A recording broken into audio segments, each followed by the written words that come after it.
Welcome to Oncology Morning Commute, patient selection for treatment with PARP inhibitors in ovarian cancer. Morning Commute is developed by Projects and Knowledge, powered by Kaplan, and is part of a continuing medical education series. This independent CME-CE activity is supported by an educational grant from GlaxoSmithKline and Merck Sharp and Dohme Corporation. In this first podcast of our three-part series, Dr. Robert Coleman and Dr. Kathleen Moore discuss PARP inhibitors for the treatment of ovarian cancer. What is the history behind their development and the recent guideline changes regarding their use? Information about the faculty and disclosures can be found at morningcommutepodcast.com/ovarian cancer 1. You can use this link to receive your credit and evaluate this program. The URL can also be accessed in the episode notes. Dr. Coleman is the Chief Scientific Officer at U.S. Oncology Research at Texas Oncology, Shenandoah, Texas. Dr. Moore is the Associate Director of Clinical Research in the Department of Gynecologic Oncology at the Stevenson Cancer Center in Oklahoma City, Oklahoma. I am your host, Candace Hoffman.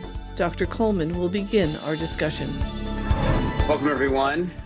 This is Rob Coleman, Dr. Rob Coleman, coming to you on this wonderful podcast to talk about patient selection for the treatment of PARP inhibitors in ovarian cancer. And I couldn't be more pleased to have joining with us today Dr. Kathleen Moore from Oklahoma University, the Stevenson Cancer Center. And we'll be discussing a pretty fluid topic. This is PARP inhibitor use in ovarian cancer. I think even while we've been talking about putting this podcast together, so much has changed. So in fact, even this last week, some of the indications have changed. And so again, as I said, it's a very fluid topic. So we're really excited to talk about in these podcasts about the role of PARP inhibitors, how we got these drugs into the clinic, how we're using them today, the toxicities, and then ultimately the future as we look at where these drugs can go. So first, let me introduce Dr. Kathleen Moore. Katie, say hi. Good morning. Thank you for having me. Excellent. Well, thanks for joining us today. So for those of you joining the podcast, you should also know that Dr. Moore has been integral to the development of the ASCO guidelines, which will come up along this discussion of PARP inhibitors in ovarian cancer. And so it'd be interesting to also get her perspective on how these guidelines were put together and how they've been implemented. So we'll get to that. So that's just a teaser of what's to come. So let me start out at the beginning, though. PARP inhibitors. We've known about the role of PARP for a long time. The efficacy or the impact of using a drug to inhibit PARP function really burst on the scene about 15, 16 years ago in 2005 with the description of in vitro work of cells that were biallelic deficient in BRCA in those papers in BRCA2 with the exposure to a PARP inhibitor. So Katie, tell us a little bit about what we saw in those preliminary studies and why we got so excited about this for what we use today as PARP inhibitors in the management of patients with ovarian cancer. Yeah, thanks for that. It's been what seems like a long journey, but really in drug development, it is a relatively short journey from sort of preclinical to clinical actionability of a drug. But this really burst onto the scene, as you said. It was a little more than 15 years ago now, 2005. There were really three kind of fundamental, foundational preclinical papers that were published in Nature and Molecular Cell by really leaders in our field, Drs. O'Connor and Farmer, et cetera. The one that you referenced really is the key one. We always show the figure on all of our PowerPoint slides of the efficacy, the profound efficacy of monotherapy PARP inhibition on biallelic loss of BRCA2. That was the original model, was a BRCA2 model as compared to either completely wild type or monoallelic loss. And that was recapitulated in the other papers as well in different models, but very consistent findings. And so those were beautifully done models of all, you and I always talk about model questionability and, kind of things that move into clinical trials based on kind of fuzzy-ish models, not talking about the animal. But these were really well done. Like, these were kind of pivotal preclinical work that launched PARP into the scene. And then you just saw the development, this olaparib or Lynparza, we'll call it olaparib for this, just for staying with generics, was actually originally developed by a company called Artios, and then licensed by AstraZeneca and took off. The original phase 1 studies accrued very quickly, largely in breast cancer, but ovarian as well, fortunately, because this is one of the rare situations where development in ovary really was kind of quickly the initial development path, right? Driving, yeah. We really drove it, and that's unusual for us. A lot of times we see things that work in breast cancer, and then we'll try it in ovarian cancer. But here we really drove development with lots of participation on the phase 1 studies, and there's been quite a few manuscripts done over the years, kind of cumulative efficacy, predominantly in, as always in phase 1, relatively heavily pretreated tumors, but that were BRCA. Yeah, I wanted to bring that up while we had an opportunity. Because in ovarian cancer, we really don't have the luxury of a lot of predictive biomarkers, and so this was, as you mentioned, the preclinical work. We had biallelic loss of BRCA2 mutated cells, and we were able to show then that these were very sensitive. And now we have this ability to identify BRCA mutated ovarian tumors in patients. And that allowed us to align that predictive biomarker with the use of this drug. And so, with that kind of demonstrating those two kind of components, tell us a little bit about the clinical development of we started, as you mentioned, with olaparib, but obviously that expanded to, 3 other PARP inhibitors that we'll talk about: niraparib, rucaparib, and veliparib in ovarian cancer. But what was the kind of the initial steps? So we got this excitement, preclinical work. We did a phase 1 published in the New England Journal of Medicine in 2009. And then what? Then what happened? Well, I think the olaparib really drove the initial development, and you talked about the pivotal paper in 2009.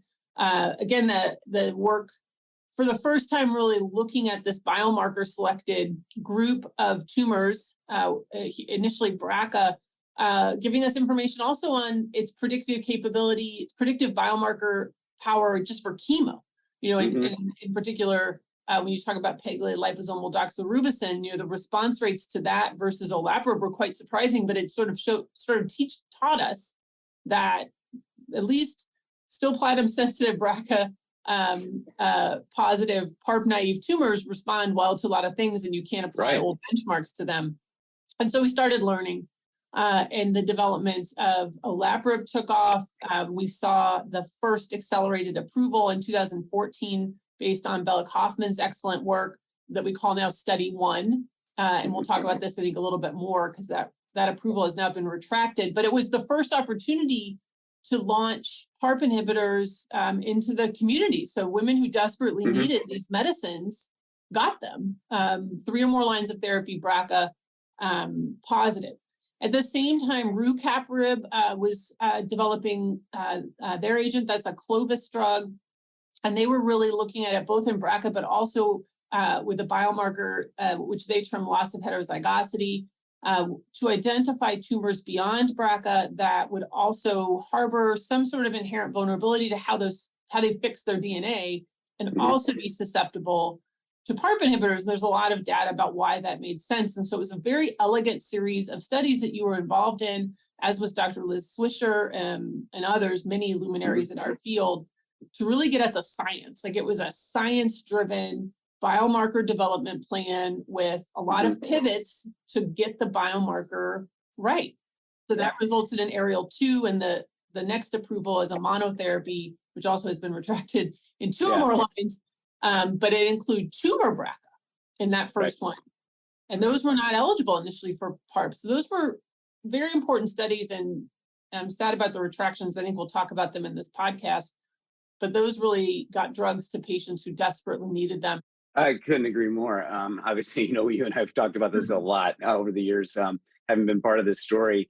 So one of the things I just want to maybe make sure our listeners understand is that these approvals that came, these accelerated approvals for olaparib, rucaparib, and niraparib, we haven't really gone into yet, but those approvals were based on what features? I mean, were these overall survival trials, or what was the No. thing that, yeah. So these No. were, what did these do that caught our attention?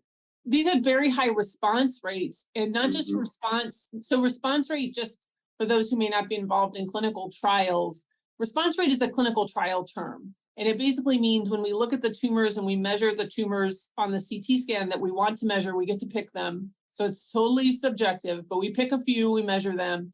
And if they shrink by 30% or more, that's a response.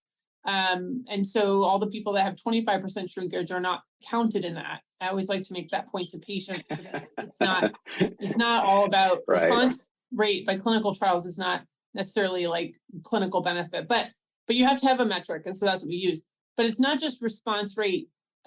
It's also the duration of response. Like, how long do you hold that disease under control? And what would be considered, the term we use is a high unmet need clinical situation. And so that high unmet need clinical situation is changing. And we may talk about that during this podcast, but at the time these two studies resulted were kind of patients who were platinum resistant to platinum and kind of outside the Aurelia label, which means they had prior bevacizumab, and that's been variably applied with these biomarker-directed studies, and where traditional medicines, which is monotherapy chemo, have a very low expectation of response, and that expectation in general is felt to be about a 13% response rate with a poor durability. And so if you beat that by 2 standard deviations, roughly, that puts you in the 30% range-ish, then that's a medicine that should be made available to patients in what's called an accelerated approval pathway. So you can get the medicine to patients who need it while you're running what's called a confirmatory trial, which is a big randomized phase 3. And as we all know, those take many, many years to run. But you want to make the drug available for those who wouldn't otherwise qualify for that study, so they can have access to a life-changing drug quicker. Excellent summary. And I think just, to kind of put this in perspective, we were seeing response rates between 30 and 50%, depending on the trial, with durations of response that were lasting 9 months in these pre-treated patients, but biomarker identified. And that was, I think, caught our attention and was, really important, because the next step in this process, as you mentioned, was to try to identify these confirmatory trials. But I think there's a little bit of maybe just a little bit of a separation there, in that what we considered confirmatory trials and what was kind of the next step, which was to the adoption of maintenance therapy in the platinum sensitive setting, were 2 different sets of trials. And of course, we have many remember that NOVA was the phase 3 trial, actually 2 trials that were looking at the role of niraparib in platinum-sensitive recurrent ovarian cancer patients who had responded to platinum, and then we use that as a maintenance therapy. And then we had Aerial 3, and of course, Study 19, which was the olaparib, was kind of a combination of Study 19 and Solo 2 that were, again, assessing this role of maintenance therapy. But the confirmatory trials were a little different, right? We saw Solo 3 was the confirmatory trial for olaparib, Aerial 4, confirmatory trial for rucaparib. We didn't really have a confirmatory trial for niraparib, although it was kind of caught up in those retractions. And so I wanted to make sure that we separated these confirmatory trials versus these phase 3 trials that led to this enhancement of the indication. So maybe before we get to the retraction issue, why don't we talk a little bit about first of all, what is maintenance therapy in this setting, and just kind of briefly go through the advances that we saw with those 3 drugs in their maintenance, platinum sensitive maintenance indications. Right. So we'll talk about the platinum sensitive maintenance first, because I do think the objectives are different, frontline versus platinum sensitive. So the platinum sensitive maintenance story was an interesting one. And again, this is another story where we learned. I remember watching Nova, Dr. Mirza presenting Nova in Copenhagen in 2016. and seeing him put that control arm up for the BRCA subset and not believing it was only 5.5 months. But it's true when you do placebo, because we saw it in every other study, Solo 2 and Ariel 3. It's very consistent. What happens when you take a patient who's in response to platinum in the recurrent setting and you stop? And I learned that was not my bias at all. So that really was a big frame shift for me in terms of thinking about the importance of maintenance and developing good maintenance agents for our patients. And I think a lot of us felt that way. And so you saw the tide turn towards really accepting maintenance in this setting where we just have to be honest, even if someone has had a great response to platinum-based therapy, which we hope for, there's still disease there. And if you stop, it's going to come back. And then you're sort of in this hamster wheel of just constant cytotoxic chemotherapy for the remainder of that patient's life. And maintenance therapy in BRCA and PARP naive tumors, irrespective of the biomarker, really did provide a very meaningful improvement in the progression-free survival that led to an all-comers indication for all three drugs. Yeah, that was phenomenal. So, and obviously this maintenance use of this therapy while patients had responded to platinum was a big change for us. Ultimately the prize, as you well know, was to move this into the frontline setting. So just to recap, we had preclinical data that was biomarker, suggested. We approved it in patients by shrinking tumors with the same biomarker signature. We added it as maintenance therapy to patients that were demonstrating kind of a functional biomarker of sensitivity to platinum, and that carried through on all of the three different cohorts of patients: BRCA mutated, HRD test positive, and the intent to treat population. And so the prize was to move it into the frontline setting, because that was our greatest shot for cure, which I even hesitate to even say, but it's so exciting now. The trial that you led now is really reaping tremendous dividends. And so I thought maybe before we get to talk a little bit about some of the controversies, tell us what happened in the frontline setting and why are we so excited about this? Well, we took the successes of the platinum sensitive maintenance and we moved it to frontline, because as you say, anytime we move something to frontline, the magnitude of benefit tends to get better when it works anyway. And so we knew PARP inhibitors were working. And so having them in a less exposed tumor may optimize them to work, even better. And so the first study to roll out was Solo 1, which I will remind the audience started accruing in 2013. It just took us forever to get to an endpoint, but it really was, we'd probably designed it a little differently now. But it was the first study to run only in BRCA-associated cancers. They were 99.9% germline tumors, and used olaparib for up to 2 years, toxicity progression or up to 2 years as maintenance, and then stopped. And that's an important point to make, because when we first designed this study was designed actually, interestingly, as part of the, it was discussed as in the NCI, like at NRG or Legacy GOG group. There were a lot of experts at the table arguing about this. And the initial design was to treat forever, because we felt these patients were so high risk and we're going to just treat forever. And the FDA pushed back on us. And in this case, they were right. In my opinion, that was a good call. Great.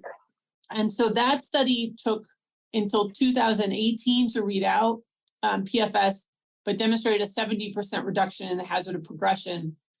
We have not reached OS by the statistical analysis plan yet, but we're able to report. We used a little bit of alpha and looked at OS at 7 years, and it's highly statistically significant. Well, let me just take that back. It's highly clinically significant, but because we spent a little teeny bit of alpha in order to make it highly statistically significant, it was an unreachable bar, but who cares? The curves are way apart. But even more importantly than OS, which is, are you alive or not, which is important, very important. But more important now is who's alive and they never recurred, versus who's alive on therapy. And so for those that were initially put on olaparib, we have about 45% of our participants who are still alive without recurrence. So they have been off their assigned therapy for 5 years. Now in the Exactly. placebo arm, it's 20%. And so there's a group of people, we see that 20% in all of the subset analysis of BRCA for Paula and Prima. There's a group that does not need our PARP inhibitor. But and if we can tell who they were reliably and just say, you are going to have a great life, go, that would be amazing. I'm a big fan of de-escalation, but I can't tell who they are yet. And so we're going to overtreat that 20%. We just have to acknowledge that up front to help the 45%. So we are finally talking about cure. So you talked about Solo 1, and then you mentioned briefly about Prima and Paula 1. How are those trials different?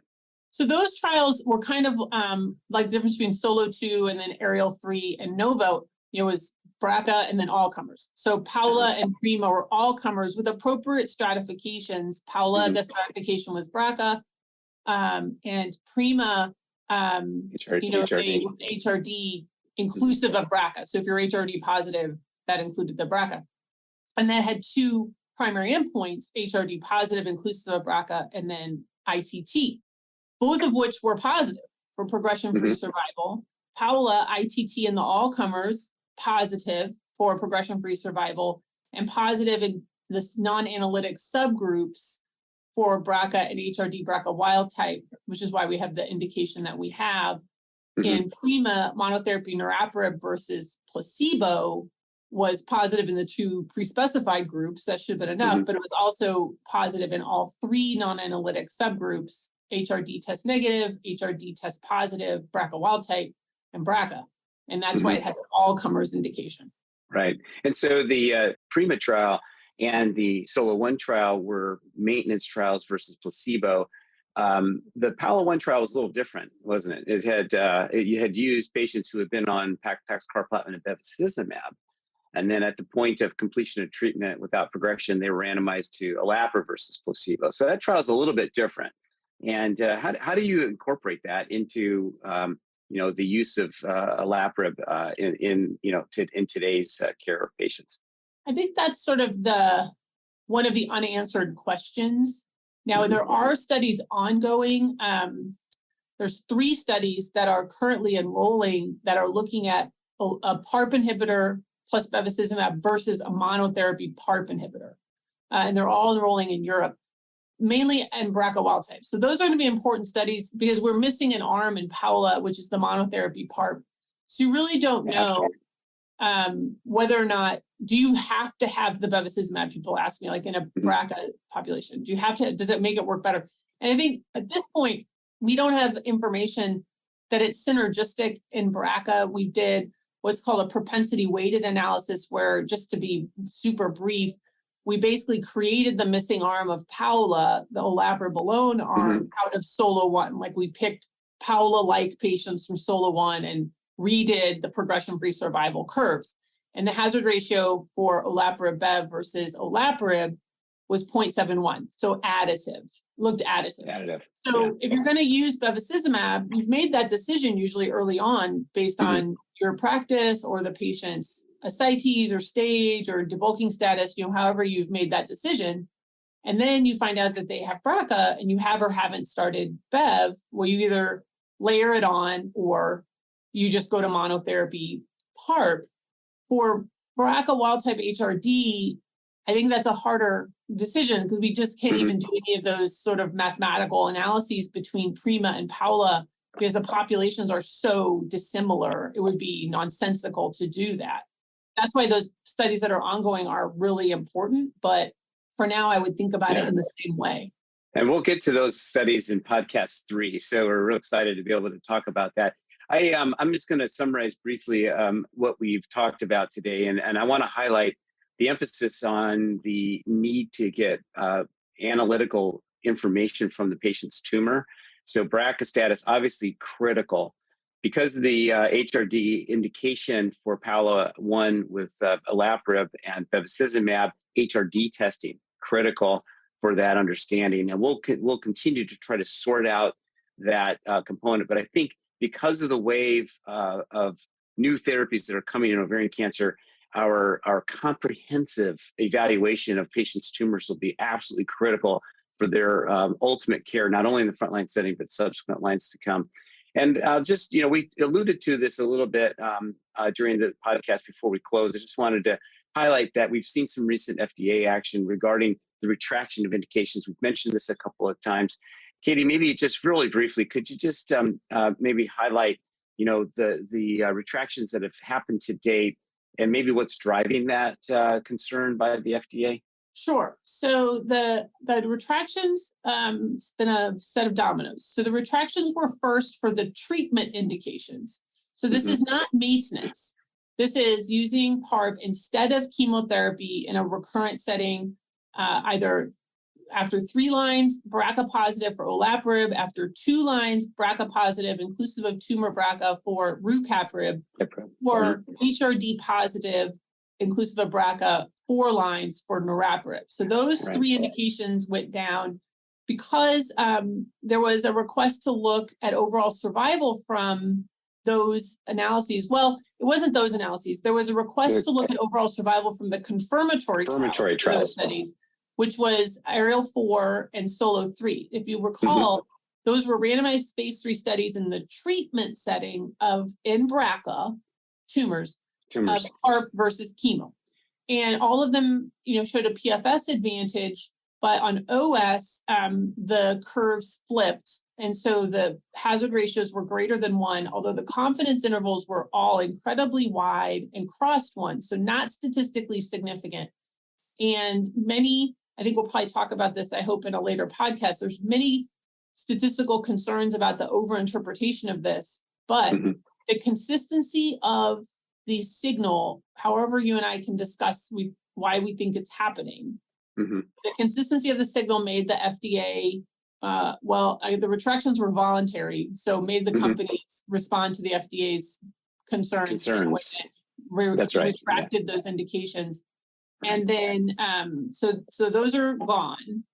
Now, the most recent one is surprisingly, is the HRD positive BRCA wild type maintenance indication from Nova.